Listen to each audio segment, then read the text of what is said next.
Welcome to the Salmon Runs YouTube. Enjoy the video.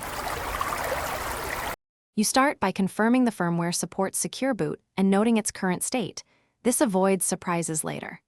Back up your lattice of keys and any critical data, and prepare a recovery USB so you can restore if needed. Once ready, reboot and press the correct firmware key, Del, F2, or F12 depending on your PC, to enter the UEFI interface. This is where Secure Boot lives and where you'll change its mode safely. You now navigate to the Security, Boot, or Authentication section of UEFI to find the Secure Boot option. Menu names vary by vendor, so look for keywords.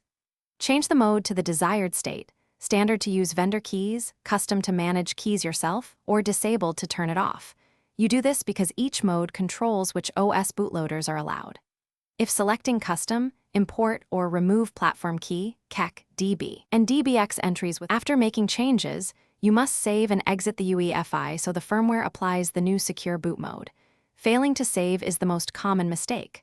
Once the system boots, verify the mode in firmware or with OS utilities like mokutil or sbctl to confirm the outcome.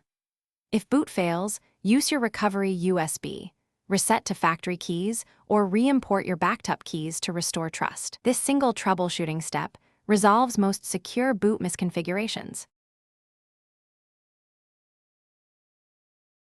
Thanks for watching. Consider subscribing if we helped you.